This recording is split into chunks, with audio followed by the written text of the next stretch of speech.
Grand Teacher relate les histoires de la finance. Chers auditeurs, bienvenue à un nouvel épisode de Grand Teacher relate. Aujourd'hui, nous vous emmenons dans les rues poussiéreuses et les palais opulents de l'ancienne Babylone pour découvrir l'histoire fascinante de l'homme le plus riche de cette cité légendaire, Arkad.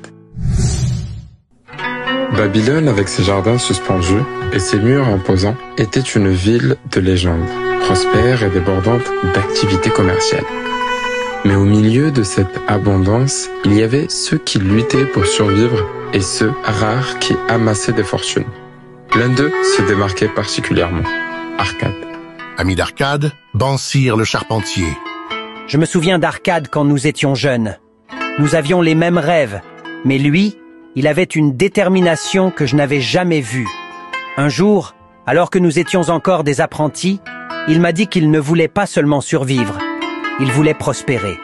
Arkad n'était pas né riche. En fait, il avait commencé comme simple scribe. Mais sa soif de connaissance et son désir d'une vie meilleure l'ont poussé à chercher les secrets de la richesse. Un jour, alors qu'il transcrivait des tablettes d'argile pour un marchand prospère, il a décidé de poser la question qui allait changer sa vie. Arkad, je me suis approché du marchand Algamish et je lui ai demandé « Dis-moi, comment as-tu accumulé ta fortune ?» Il m'a regardé, surpris par ma question directe, puis a souri. Algamish, impressionné par la curiosité d'Arkad, a décidé de lui enseigner les principes fondamentaux de la richesse. Il lui a donné des conseils simples mais puissants, comme épargner au moins 10% de ses revenus, investir avec sagesse et rechercher toujours des opportunités de faire fructifier son argent. Algamish. Je lui ai dit « 1/10 de ce que tu gagnes est à toi de conserver. Chaque pièce d'or que tu épargnes est un esclave qui travaille pour toi. La richesse, mon garçon, est une rivière qui commence par un simple ruisseau. » Arkad a suivi ses conseils avec une rigueur inébranlable. Il a économisé une partie de ses gains, investi prudemment et évité les pièges des dépenses futiles. Peu à peu, sa fortune a commencé à croître. Bansir. Il ne s'est pas arrêté là. Arkad a appris à diversifier ses investissements et à prêter son argent avec intérêt.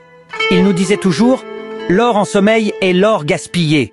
Faites travailler votre argent pour vous. » Mais la véritable sagesse d'Arkad ne résidait pas seulement dans sa capacité à accumuler des richesses. Comprenez l'importance de partager ses connaissances et d'aider les autres à prospérer. Il a donc commencé à enseigner aux autres Babyloniens les principes qu'il avait appris. Arkad. J'ai toujours pensé que la prospérité devait être partagée. J'ai donc pris sous mon aile de jeunes apprentis, comme moi autrefois, pour leur enseigner ce que j'avais appris. La richesse n'a de sens que si elle est utilisée pour le bien commun.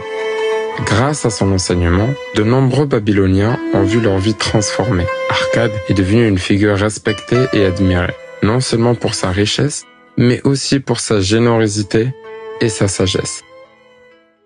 Et ainsi, Arkad, le scribe, devenu l'homme le plus riche de Babylone, a laissé un héritage qui a transcendé les âges. Ses principes de gestion financière continuent d'inspirer et d'éclairer ceux qui cherchent la voie de la prospérité. C'était Grand Teacher relate. Merci de nous avoir rejoints pour cette plongée dans l'histoire de Babylone. Souvenez-vous, la sagesse de la gestion financière est un trésor intemporel. À la prochaine fois, chers auditeurs. Et pour nos auditeurs curieux, n'oubliez pas de vous abonner et de partager ce podcast avec vos amis. Et souvenez-vous, la richesse commence par l'éducation.